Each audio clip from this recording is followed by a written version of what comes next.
Monica. Apalachicola oystermen and seafood business owners are still struggling to recover after the famous oysters began to disappear. Well, Governor Rick Scott recently filed a lawsuit against Georgia to the U.S. Supreme Court in an effort to help the oyster industry. News Channel 7's Cameron Taylor was in Apalachicola today, where he spoke with those most affected. He joins us live from our newsroom with more. Cameron? Well, Nisa, the people I spoke with today tell us the situation is getting better, but it's going to take time. Gone are the days when oystermen would bring in at least a dozen of these bushels. Oystermen say the entire oyster industry has been grim lately, but there may be a light at the end of the tunnel. We still having a little bit of kill off, but not like it was and all. The biggest thing, we need water, and that's it. We need water and it'll come back itself.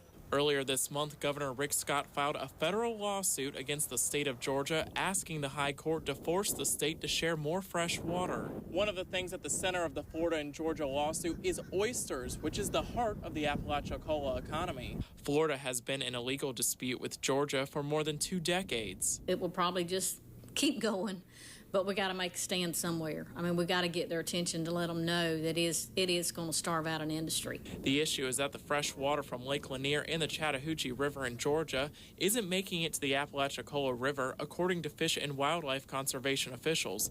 That means higher salt levels in the Apalachicola Bay and less oysters. What they say in Georgia, what falls in Georgia stays in Georgia. So I think that's a bad thing. That's a big thing to take on. I don't think they're going to get it. Although oystermen aren't sure the federal lawsuit will change much, they say they're keeping hope the industry will turn around soon. Now, at one point, Apalachicola Bay supplied 10% of the nation's eastern oyster supply. Live from the newsroom, Cameron Taylor, News Channel 7.